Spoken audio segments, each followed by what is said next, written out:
বংশৰ ভিংকেশ্বৰ উচ্চ মাধ্যমিক বিদ্যালয়ৰ আজি 35তম প্ৰতিষ্ঠা দিৱস আৰু এই 35তম প্ৰতিষ্ঠা দিৱস উপলক্ষে সুন্দৰভাৱে ইয়াত ছাত্ৰ ছাত্ৰীসকলে সুন্দৰভাৱে ইয়াত ফান মাৰ্কেট আমি প্ৰদৰ্শনী দেখিবলৈ পাইছোঁ আৰু বিজ্ঞান প্ৰদৰ্শনী আমি দেখিবলৈ পাইছোঁ। এয়া আমি সুন্দৰভাৱে ইয়াত উপভোগ কৰিছোঁ আৰু ইয়াৰ মানে প্ৰতিষ্ঠাপক প্ৰধান শিক্ষক মাননীয় ভগৱান বৈশ্যই আমাক আমন্ত্ৰণ জনাইছে। সুন্দৰভাৱে ৰাতিপুৱা বন্তি প্ৰজ্বলন কৰিছে। তাৰপিছত ইয়াত 35খন পতাকা ইয়াত উত্তোলন কৰা হৈছে। আমাৰ এই বৃহত্তৰ অঞ্চলৰ গণ্যমান্য ব্যক্তিসকলক ইয়াত আমন্ত্ৰণ কৰি আনি সুন্দৰভাৱে ইয়াত 35খন পতাকা উত্তোলন কৰা আমি দেখিবলৈ পাইছোঁ। আমি পাৰ্যমানে এই মানে বিজ্ঞান প্ৰদৰ্শনীয়ে আমি দেখুৱাবলৈ আমি চেষ্টা কৰিছোঁ। এয়া আমি বিজ্ঞান প্ৰদৰ্শনী আমাৰ ইয়াত উপস্থিত আছে শুৱালকুছি আমাৰ স্বাস্থ্য বিষয়া ডাক্তৰ আমাৰ শ্যামন্ত কলিতাৰে, প্ৰতিষ্ঠাপক প্ৰধান শিক্ষক মাননীয় ভগৱান বৈশ্য, ইয়াৰ ৰূপালী জয়ন্তী বৰ্ষৰ একদম অক্লান্ত কৰ্মী এজন সুন্দৰভাৱে ৰূপালী জয়ন্তী আৰু মানে পালন কৰা হৈছে। আমাৰ নৱ কুমাৰ বৈশ্য এজন প্ৰাক্তন ছাত্ৰ আৰু বিজ্ঞানী শিক্ষয়িত্ৰী এয়া ৰেণু বৈশ্য, আমি সঁচাকৈ ধন্যবাদ জনাইছোঁ। আজিৰ এই সুন্দৰভাৱে যি প্ৰতিষ্ঠা দিৱস উদযাপন কৰিছে আমাৰ এয়া তেখেতসকলৰ ছাত্ৰ ছাত্ৰীসকলে ইয়াত বিজ্ঞান প্ৰদৰ্শনীমূলক সুন্দৰভাৱে ইয়াত কৰিছে। আমি প্ৰথমতে আমি দেখিছোঁ যে এইবেলি আমাৰ যি মোদী চৰকাৰৰ এক সুন্দৰভাৱে ৰাম মন্দিৰ, এয়া ৰাম মন্দিৰ সুন্দৰভাৱে ইয়াত আমি মানে এগৰাকী ছাত্ৰীয়ে আনিছে। তেওঁৰ নামটো হ'ল মমতা বড়ো, ক্লাছ 8। গতিকে তুমি এইটো কেনেদৰে মনত ভাৱ আহিলে যে আজি যি ইয়াত যি প্ৰদৰ্শনী কৰাৰ ক্ষেত্ৰত? ছাৰক পেহীয়ে ইউটিউবত দেখাইছিল। এই কিছুদিন আগতে 22 জানুৱাৰী 2024 চনত মন্দিৰটো স্থাপন কৰা হৈছিল। গতিকে কিবা নতুন আমি ধন্যবাদ জনাইছোঁ। আমি ছাত্ৰীগৰাকী সুন্দৰভাৱে এয়া বাস্তৱৰ লগত মিলাইছে। এইটো পানীৰ বিশুদ্ধকৰণ পদ্ধতি। কাকলি দেৱী নৱম শ্ৰেণীত এতিয়া ইতিমধ্যে আমাক সুন্দৰভাৱে বুজাই দিছে। এয়া পেলনীয়া দিয়া চলাইৰ জৰিয়তে এটা সুন্দৰ এটা মেথছ হাউচ বনাইছে। এয়া গোটেইখিনি ছাত্ৰ ছাত্ৰী মই দেখিবলৈ সক্ষম কৰিছোঁ। এয়া পেলনীয়া গিলাচেৰে মানে এটা ক্লাব বনাইছে, লাইটিং ক্লাব। বৰ ভাল লাগিছে। আমি সঁচাকৈ আমি আচৰিছোঁ। এয়া আমাৰ হিউমেন লাংছৰ ওপৰত সুন্দৰভাৱে এবাৰ দেখুৱাই দিয়াচোন। এইটো এয়া ছাত্ৰ সুন্দৰভাৱে ইয়াত প্ৰদৰ্শন কৰিছে। এয়া সুন্দৰ আটাইকেইগৰাকী ছাত্ৰ ছাত্ৰী ইয়াত সুন্দৰভাৱে আমাৰ বিজ্ঞানৰ মানে মিউজিক হাউচ এটা ধুনীয়াভাৱে বনাইছে। সঁচাকৈয়ে আমি আচৰিত হৈছোঁ দেখি পেলাই। এয়া আমি দেখিছোঁ এয়া সুন্দৰভাৱে সংগ্ৰহ কৰিছে বিভিন্ন ধৰণৰ ফটো। এয়া এটি হাউচ, এয়া সুন্দৰভাৱে ফুলৰে তেওঁলোকে তৈয়াৰ কৰি আনিছে। আমি সঁচাই ভাল লাগিছে গোটেইখিনি ছাত্ৰ ছাত্ৰী।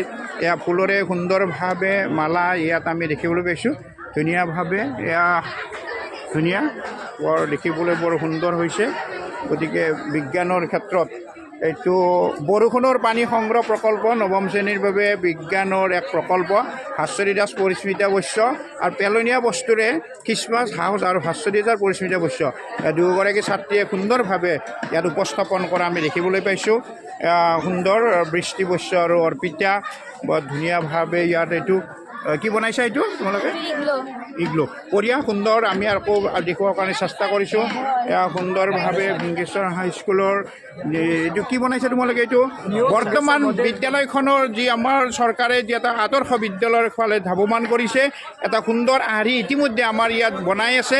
আৰু এই আৰ্হিটো এই ছাত্ৰ ছাত্ৰীসকলে সুন্দৰভাৱে ইয়াত প্ৰদৰ্শন কৰা আমি দেখিবলৈ পাইছোঁ। সঁচাকৈ আমি আপ্লুত হৈছোঁ। এই বিদ্যালয়খন যেনেধৰণে এওঁলোকে আৰ্হিটো বনাইছে, এই বিদ্যালয়খন এনেধৰণেই আমাৰ সুন্দৰভাৱে বাস্তৱত ৰূপায়িত হ'ব বুলি আমি আশা ৰাখিছোঁ। এয়া চামুচেৰ এটা সুন্দৰ ফুল ফুল বনাইছে ধুনীয়া। গতিকে সঁচাই এয়া আমাৰ এখন ফান মাৰ্কেট। এয়া ঘুগুনি ৰুটি। আমি যি অকল যি পাঠ্যপুথিৰ ওপৰত থাকিলে নহ'ব, আমি বিভিন্ন ধৰণৰ হাতে কামে লাগি আমি নিজে জীৱিকা আমি অৰ্জন কৰিব লাগিব। তেনেধৰণৰ ব্যৱসায় ফান আৰু এখন গ্ৰন্থমেলা যেনেদৰে আমি গ্ৰন্থ পাওঁ, ইয়াৰ সুন্দৰভাৱে ছাত্ৰ ছাত্ৰীসকলে সুন্দৰভাৱে ইয়াত গ্ৰন্থমেলা ইয়াত বিক্ৰী কৰিছেনে নাই? তোমালোকৰ কিতাপ গৈছে? বঢ়িয়া। কেনেকৈ ভাৱ আহিল গ্ৰন্থমেলাখন? কোনে ক'লে দিব লাগে বুলি? কোনে ক'লে? নিজে ভাবিছা?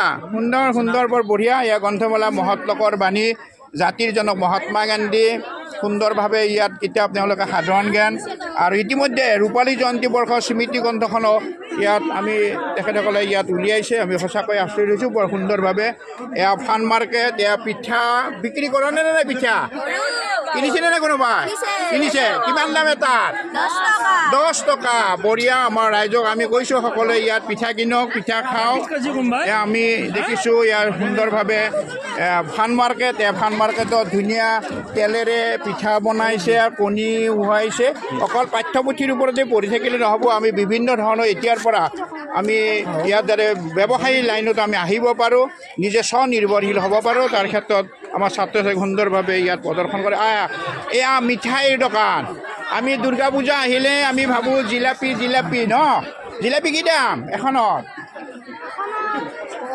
বিক্ৰী গৈছেনে নাই গৈছে কেইটকা লয় জিলাপি এখনত 5 টকা কেইটকা 2 টকা বৰ বেছি দাম কৰা নাই মানে আমি সকলোৱে কিনি খাম এয়া জিলাপি পানীৰ বটল মানুহৰ সুন্দৰভাৱে তেওঁলোকে উপস্থাপন কৰিছে এয়া পিঠা পনা বিক্ৰী কৰা নাই তোমালোকে বিক্ৰী কৰা এয়া লাৰু আৰু পিঠা এয়া আমাৰ ছাৰ আছে আমাৰ কায়স্থ ছাৰে ইতিমধ্যে আমাৰ ছাত্ৰ ছাত্ৰীসকলৰ পৰা পিঠা আৰু লাৰু কিনিছে গতিকে আমি ছাৰকো ধন্যবাদ জনাইছোঁ এয়া আমাৰ সঁচাকৈয়ে আজিৰ এই ভিংগেশ্বৰ উচ্চ মাধ্যমিক বিদ্যালয়ৰ ফান মাৰ্কেট চাই আমি সঁচা আপ্লুত হৈছোঁ আৰু বিজ্ঞান প্ৰদৰ্শনীমূলকো আমি চাই সঁচাকৈ আমি আপ্লুত হৈছোঁ অকল যি নিজৰ পাঠ্যপুথিৰ ওপৰতে যি ব্যস্ত নাথাকি আমি যে অকলে ফান মাৰ্কেটৰ ওপৰত আমি এটা ব্যৱসায়িক দিশৰ ওপৰত যি পাঠ্যপুথিৰ লগত জড়িত হৈ যিটো প্ৰদৰ্শন উত্থাপন কৰিছে সঁচাই আমি ধন্য মানিছোঁ এই অকল বংশৰ অঞ্চলৰ প্ৰাক্তন ছাত্ৰ ছাত্ৰী আৰু